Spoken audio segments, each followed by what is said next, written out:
a bit of a skill matchup. Well, level 1 is where it's predetermined. We'll I see. think rotations are gonna sway that lane in one way or the other. The Granger though, again, a lot more like bursty in a sense. So if Team Falcons want to really get a bit of a lead here, they gotta try and get so many ganks over to that Granger. The reason I kind of don't like it, we already saw a Granger earlier, and we saw the amount of damage that he did, which is not really. And no one else from the team really has damage. Ladies and gentlemen, this is going to be the third game of the day. It's going to be Falcon going up against Team Liquid. This time, this is for the 1-0 bracket. So winning this one gets you one game away from actually qualifying, and that one pushes you down to the 1-1. Welcome to the land of Dawn here. I just want to see whether Falcons actually has enough damage or not. Let's see. As the minions have already spawned and all the players are heading over to their lanes. The starting side, they're going to be starting on similar sides of the map. Purple start for Carl Teasy on the opposite side, Boyette on his orange buff. The mid lane is where we're going to see a lot of these movements actually come from, right? Because I think that's the thing about Matilda. You're not there to be like, oh, I make the super gank happen, but I am there to pull you out of bad situations or save you from hostage scenarios. When the advantage of going the Obsidia over the Rangers, also that extra bit of crowd control, and considering that Team Falcons are very ultimate reliant, I feel like they're gonna struggle as well, trying to keep like Oheb or Carl Teasy in the fight, and instead of just getting in and out. So we'll see how they deal with that problem later on. Yeah, I don't mind being proven wrong, but I really just want to see it first. Now looking at the emblem setup here, hold on, before that, looks like Gold might be in trouble. Just like that. He just Just walked up and took it. But he had flicker. Yeah. No. As a roamer, it's faster for you to come back into the game if you just die at that point. That's true. That's true. Anything below 90 seconds, it's not worth it to use your battle spell. Just die. If you're a mid, fine. But if you're a roamer, it's like, getting gold anyways. I only die for like, what, 2 seconds? It's not enough time for the roamer passive to take anyways. Also true. But even so, that first blood, huge for Sanji to kind of get himself ahead in terms of like item progression compared to Coffin. And I think that's going to be a really big deal if he gets that Lightning Truncheon first. Well, he might go for a Genius one. Who knows? A gank attempt here in the mid lane. Yeah, I want to try and get Sanji under control. TL Sanji. Because again, the Farsa can roam so efficiently. And right now, at level 4, which team really has the advantage? Because in a continuous fight, I feel like TL might actually do okay. Oh, Sanford already using the flicker, and I feel like with Akai, you're more favored around the turtle. Because hold on, Sanji doing a lot of damage on Sanford. Yeah, they should just go for this kill onto Sanford so far. The Revitalize from JP saves his life. He's buying a little bit of time, doesn't get his passive off. And now JP has to back away. Call Teasy trying to look for a trade, yet survives. Magic Worship, okay, the shield comes just in time. And now, as they make sure, no lethal ignition to worry about. And the taunt, no, it's too late. Boyette takes it, finds the first turtle and kills Daddy JP alongside it. I was about to say, Falcons made a mistake. They should 100% just go for the turtle, but they still got it. So, hey, not punished. Not punished. And Sanji's walking away with 2-0 Carl in his lane. Oh, wait, hold on. Whoa! Matilda Airlines already coming through. Carl survives, and Oheb making sure that Troll takes the punishment, forces the flicker. Here, Sanji in trouble now as we see that Coffin is able to find it on his own. Yo, that was Falcons. That was hot. We thought there might prove to be a problem in the macro department, in the cheese department, but in pure execution, a Red Tree win, almost a 1v1 outplay. Dude, Falcons are online. They are online, and they're going to keep on going. JP spots out the information. Purple buff once again being taken by Boyette. On the opposite side, though, Carl Teasy doesn't seem like he's been able to find, or just a little bit short on that last hit. They're going on JP right now. He should be okay, right? Akai actually does do quite a lot of damage as a utility jungler, but yeah, looking at the items that's been built, having the Molten Essence on the Akai kind of does help out just a little bit when it comes to the early game here, because again, their draft really does not have a lot of damage, but if Cuffing continues to play the way that he's been playing, it looks like there won't be that big of a problem because he does have that better S-Strike. I think their mid trio He is has the walking boss. around really, really well for the side of Team Falcons. I'm just trying to figure out whether or not Team Falcons is eventually going. Where's the conversion, right? Who are they going to eventually give the golden EXP to? Are they looking towards that Granger side, or might as well double down on Sanji since he already has two, right? I think in theory it should still be the Granger, and so far they haven't been doing that. Even the gold buff earlier was taken by Boyet. So the gold buff advantage that the Granger usually enjoys, Sano isn't really benefiting from, but he does have the Sky Piercer, and a fight might come through here. They're looking for an opportunity, but Sanford is making sure that he does not get caught. Unsure who got that one, but it looks like Team Liquid, they are thinking of contesting for this one, but you got to be careful. Cuffin does have the boss on its side. Oh man, the heavy spin is also a big worry. Sanji still fighting against Sanford, and Kaltizi actually joins in and shows himself with Matilda on top of him. Swings around. Oh wait, they actually jump double down on towards Sanford's side. They know it's like fighting him through the mud. Kaltizi wins out on the turtle take as Sanford has done his job. Flickers away. Oh no! Gets pulled halfway across the world, and now the heavy spin comes on through to try and keep them underneath the turret. Sanford cancels it out, but it's too late. He's got backup from Sanji. Feathered airstrike stolen by Cuffin to turn things around, and now Troll and Boyet on the run as Cuffin must clean this fight up from JP and Sanji. Troll still playing in a hell of a game, making sure forcing out the AOG. Didn't know that the interaction worked like that, but either way, they still survive. Team Liquid won a lot for that one because put this into perspective. Carl TZ got the turtle, went all the way down bot, kills Sado, kill goes over to Oheb, and then takes the jungle, both the green one as well as the buff. Team Liquid just like, I mean, like, if you want to fight, sure. Carl's just farming up. He's farming hard. And I think the best part about why Team Liquid is one, hold on, Feather Ash already coming out to deterrent, making sure that Daddy JP is going to be able to get out scot-free. He doesn't have his AOG back up yet. Yeah, and again, the scaling. I just want to see if they have enough damage because at this point, Carl will eventually become a problem because he's farming up much faster compared to Boyet. And after this, Boyet has to be less stingy about his ult. Oh wow, again, huge damage onto him, and Boyet able to take him out with the help of a couple of ticks of the heavy spin and Troll. He doesn't mind going down, but he's already got the Flask of Oasis. If he can survive, that'd be great, but Kaltizi puts the banhammer on him. Nothing gets past him. But there's some moves here from Team Falcons to try and throw a curveball, to try and get something. But overall, Team Liquid, even if they don't really have the kill advantage right now, because of how efficiently they're rotating around the map and leaving fights, they don't mind seemingly losing the fight a little bit if it means they get greater benefits afterwards through farms, through rotations. And you can see the advantage 2K.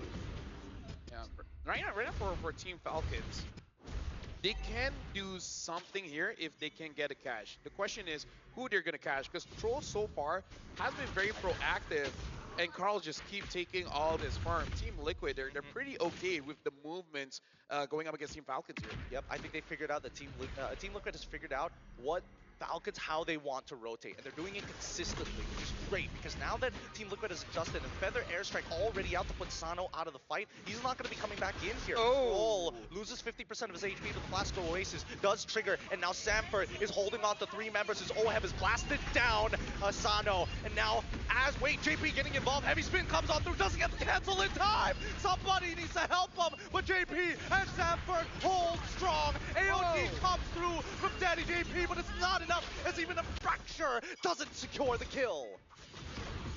Big back and forth right there. TL with the overwhelming win, but JP, that was a very deep AOG after the fight. Oh, easy!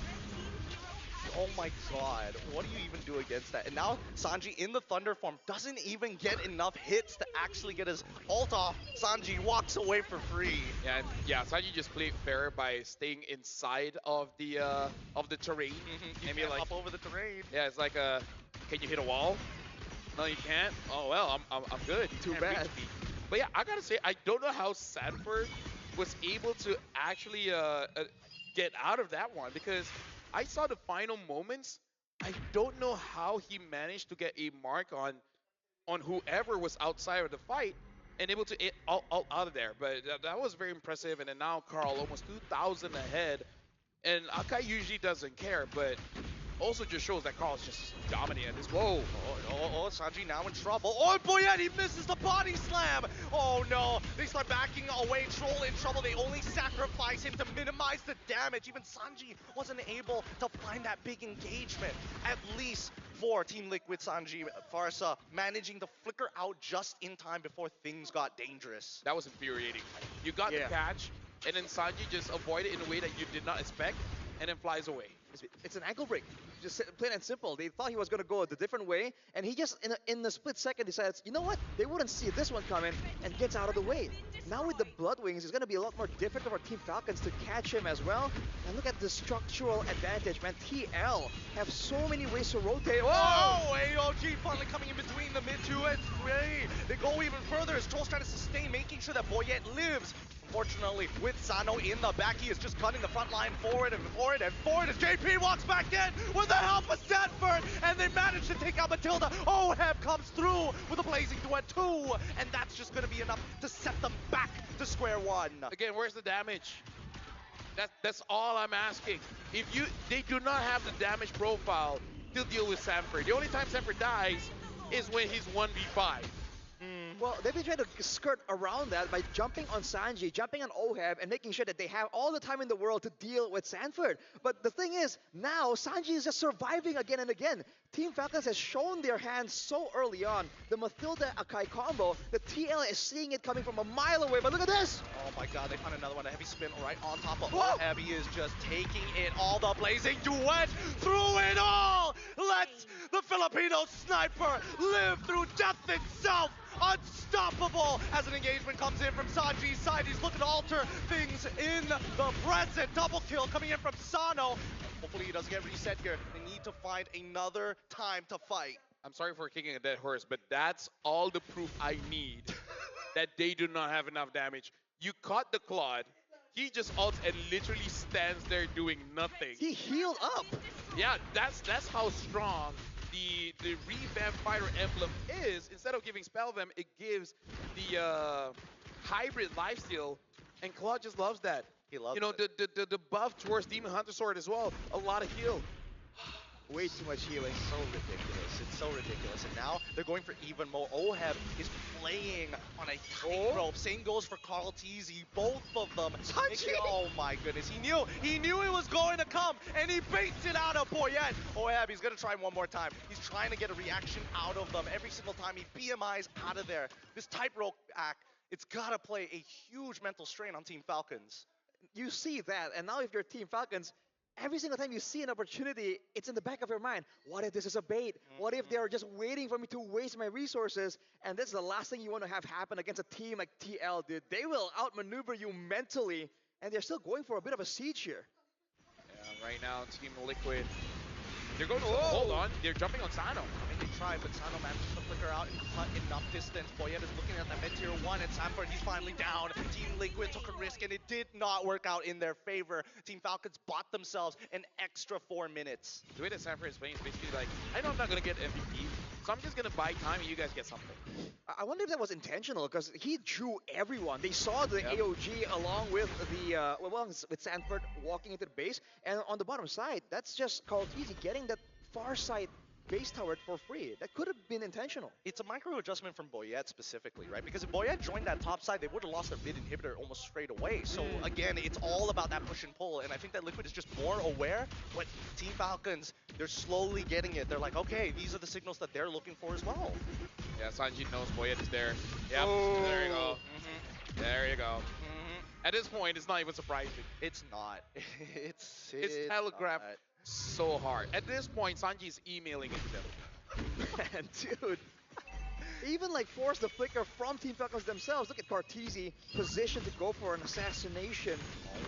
They actually make it work. I mean, Sanford is going to start baiting, and now the AOG into the back to catch Sano initially. Cartesi's at least able to find one, but Sanji on the opposite end, outmaneuvered by Cartesi. Oheb now just slowly gunning away at Boyette. He can go forward and blazing duet as well. Flickers forward, locks himself in the corner, gets back out because Sano didn't react in time. Even if it did not enough damage, I really did not like this Granger against against this kind of lineup coming in from Team Liquid. Now 10k ahead, and Sanji's just showing Cuffin. You know, like, oh, you crawled me, that was cute, now I'm gonna do it to you. Stolen. Once again, stolen feather airstrike, just buying them some time. Precious seconds as another wave is about to crash. They want to deal with the top side, and they don't mind the wave pushing in from bottom. Well, right now, the Feather S-Strike trying to zone them away. Carl's gonna be careful. And Sanji, I guess the late game is probably the weakest point for Sora because you don't have enough damage to execute like 1v1, and you don't have enough sustain to actually get everyone. Oh, hold on, Boyet misses it. I mean, he tries with a heavy spin to kind of buy some time, disrupt the upcoming waves. They know that the Lord is coming, and they know for a fact that the top team tier 3 is going to fall. JP with the AOG already down. They're still waiting. Boyet, he does not have his ult just yet. Cuffin with the stolen feathered airstrike will try and buy some time. Sanji himself responds with his own artillery. The waves are being managed very well as Team Falcons have no inhibitors, and now Sanford gets into the middle of the fight. Engagement coming in from the side of Sanji only finds 2. It's not enough as JP takes him out, and now the rest of the Falcons are forced underneath as we see Team Liquid close out the game. GG, well played. Congratulations to Team Liquid, and again, this is expected. But we gotta say, Team Falcons put up a very strong fight, but as predicted, this kind of draft, with all the patch changes, just does not deal enough damage. Cuffin tried his very best to deal the damage, and he did quite well, but you know that for Team Liquid, this is probably the easiest game for them to choose their target. Sano was a non-factor the entire game. He was, and I think, you know, the way that they played overall, there were moments in there where you see that TL were realizing, wait a minute, we're a lot more even than we thought. People are walking away with a sliver of health. And they couldn't do anything afterwards, because again, the only way they can engage is big ultimates and very telegraphed ultimates. It happened like twice maybe. Afterwards, TL just saw it coming a mile away, and they didn't even get close, dude. Towards the end there, Sano had like 5 items. And I guess to prove Lafel's point, it just wasn't enough. It really I would just say